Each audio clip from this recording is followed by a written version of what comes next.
Hi there, this is Ian from DVD Fever. Today we're going to be looking at the A500 Mini again, but this time it's a short how-to video and some of the new features of the new 1.1.1 firmware. So I've already downloaded the latest firmware from the RetroGames site, popped it into the root of the USB stick. So let's have a look. So to update, oh wrong one, I already messed up. Where are we? Menu for your options, advanced, and then system information. And as you can see there, it tells you that there's an update available. So while it's installing the update, this new update supports ADF files, which is the disk images, and multi-discs, which is really good, up to 3, and you can also set the type of Amiga you want. So you've got the option out of the A500, 500 plus, or a 1200, because I noticed previously when I was playing games like Wings, etc., it was messing up and it was running way too fast to be playable. So it's obvious they've looked into that to sort this out. Right, so that firmware is now updated, just so you can see, advanced, and as you can see there, 1.1.1. They did release another firmware on Thursday before this one, 1.1.0. If you have that, you need to update this one because it messed up a few things like your save files. So let's have a quick look. So you've got the option to select the type of Amiga. I'm sorry about this, I'm keep on pressing the wrong buttons because we've been playing on Xbox again. Television system, no, it must be on the screen where you're getting ready to launch something. I've already transferred my ADF folders over. So let's see now. 500 games and ADF games. Right, let's have a look then. So I will go with an absolute classic here. So as you can see, this is 2 discs. So you select the first disc by pressing the A, and then move down to disc 2 and you press the R button. So as you can see now, disc 1 of 2, 2 of 2. And you can add a third disc if you want to. Now the whole thing with a playlist is, you create the playlist, so say you've got something like Monkey Island, etc. You'll add all of the discs onto that. Now when it asks for you to change the disc, you hold down the home button and you tap R. And that'll scroll to the next disc, and then onto the next disc after that, and then it'll jump back to 1. But if you've got the playlist, it'll go through each and every disc no matter how many you've got there. So with regards to your game settings, go into the menu, and as you can see at the bottom here now, you have the A500, which has both Kickstart 1.2 and 1.3, 500 plus with 1.3, which is a bit strange to be honest with you, because the 500 plus was essentially an Amiga 600 in an A500 body, but the 2.4 Kickstart there, which had the purple screen rather than the hand holding the disc, and there was a disc going into a disc drive, and then of course you've got the Amiga 1200 with the 3.1. So for the sake of Turrican, I'm going to select, oops, press the wrong button again.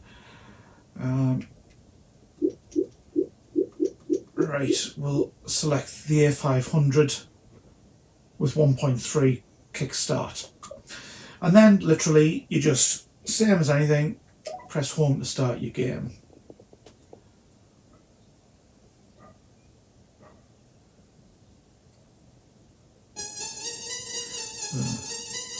As you can see here, this would normally be the mouse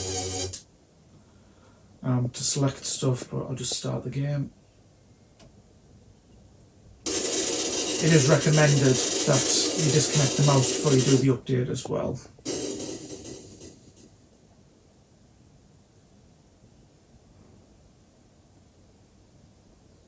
Welcome to Turrican.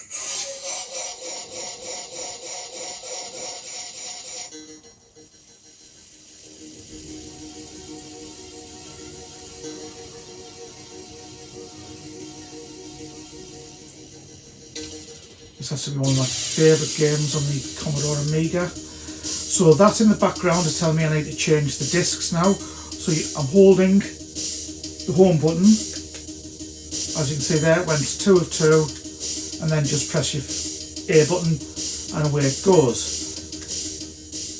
And then fire to start.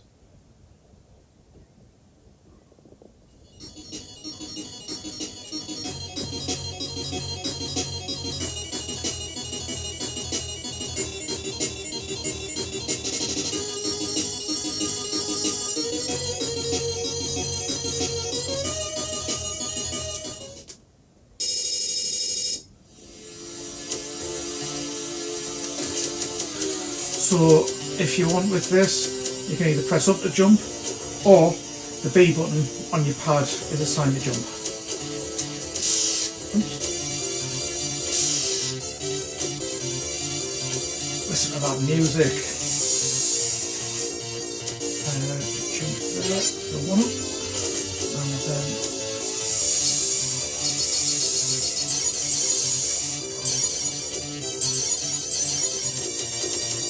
oh, that's strange.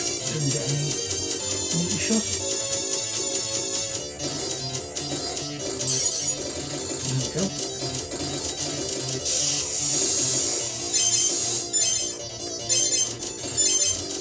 It's a great Turrican. Just getting used to playing on a gamepad, I think that's the problem. Don't want that.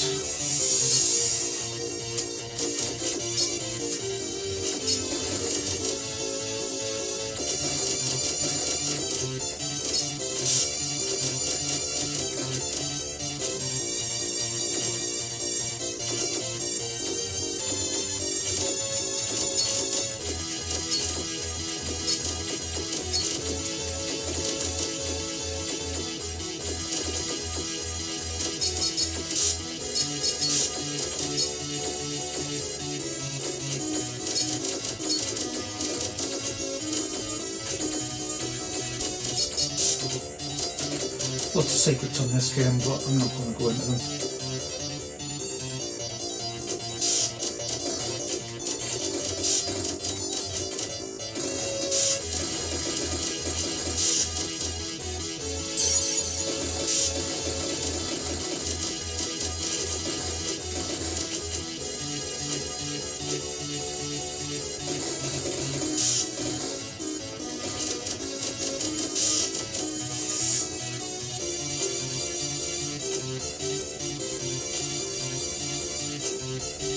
Oops.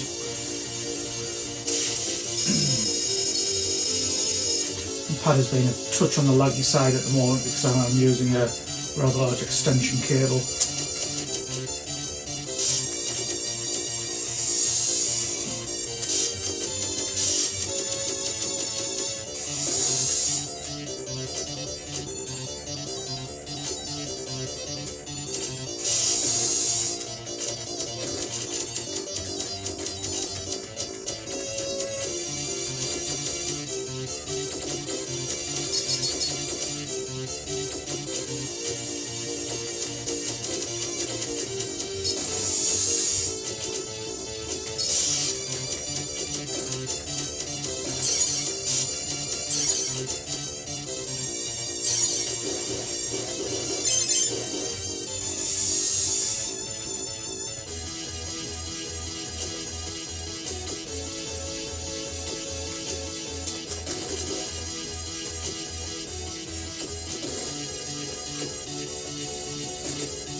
You know, with this one, it'd be ideal to like remap your buttons on it, because if you pull down and tap space, you turn it into a little gyroscope and you can start laying mines and everything. So that's Turrican.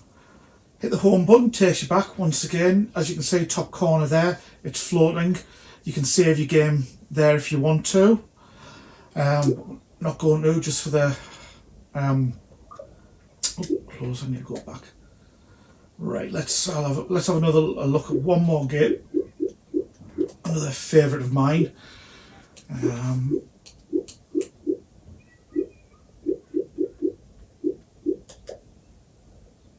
You can see that's literally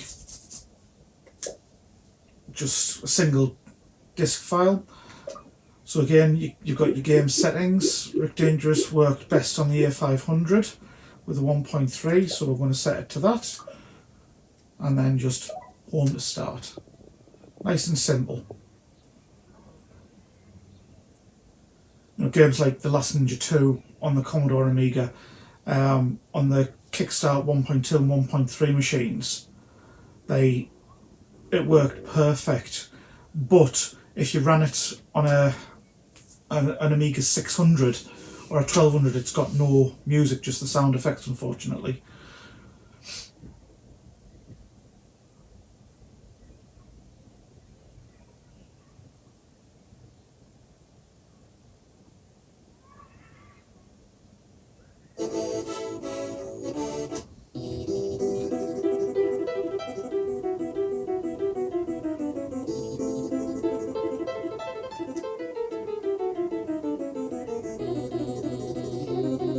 People say Dark Souls is out there, I'll give this a go.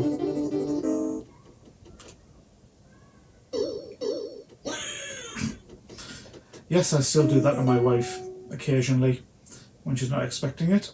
Right.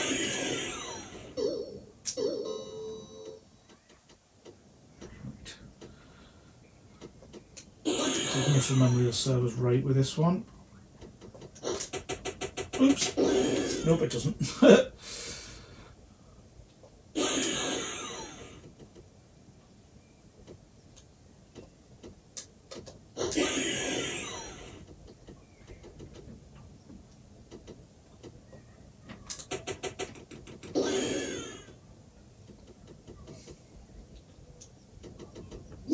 It is genuinely a bit harder to play on the gamepad than it is with the joystick, I won't lie. Another one where you can just press the B button for the joystick, for the jump, sorry.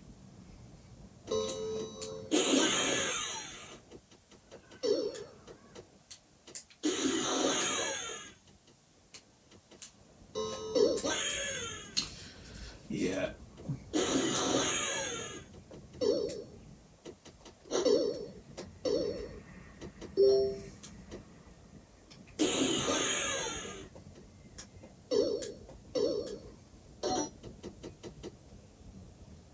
As you can see, the ADF files emulation is doing absolutely fantastic.